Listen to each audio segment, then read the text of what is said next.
Fort Scratchley was a military base forged on the east coast of New South Wales to defend the city of Newcastle against a rumoured Russian invasion that had Australia worried. It has been turned into a museum now for tourists of the area and locals who are just generally interested. Fort Scratchley is located on the east coast of Newcastle in the suburb Newcastle East. This historic site is located towards south section of the Nobbyes shoreline located in the middle of Fort Drive and Nobbyes Road. This historical masterpiece was created during 1882 before any of the world wars, during the colonial era.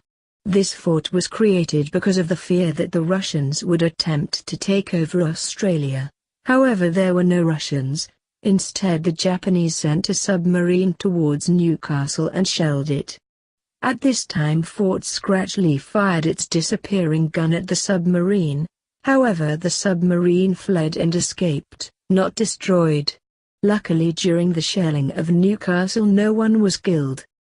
The fort has two big Mark 6 guns, the only one of them still work. Every day at about 1 p.m. the gun fires, when they are open. The disappearing gun works on gears and cogs and lifts the gun up on top of a platform located in the fort and shoots a shot. Then the gears and cogs work so that the gun gets pulled back into the hole so that the enemy are confused from where the shot came from.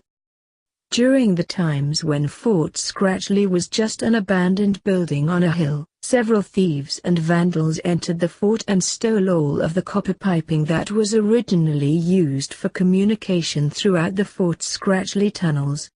Now, there is only one copper tube left in the museum. There are tunnel tours that have several session times during the day, however you will have to pay a small fine. The days when the tunnels are open you will be guided by 1 or 2 volunteers who will take you into a historic flashback of what it would have been like to have been in the tunnels when the fort was in action.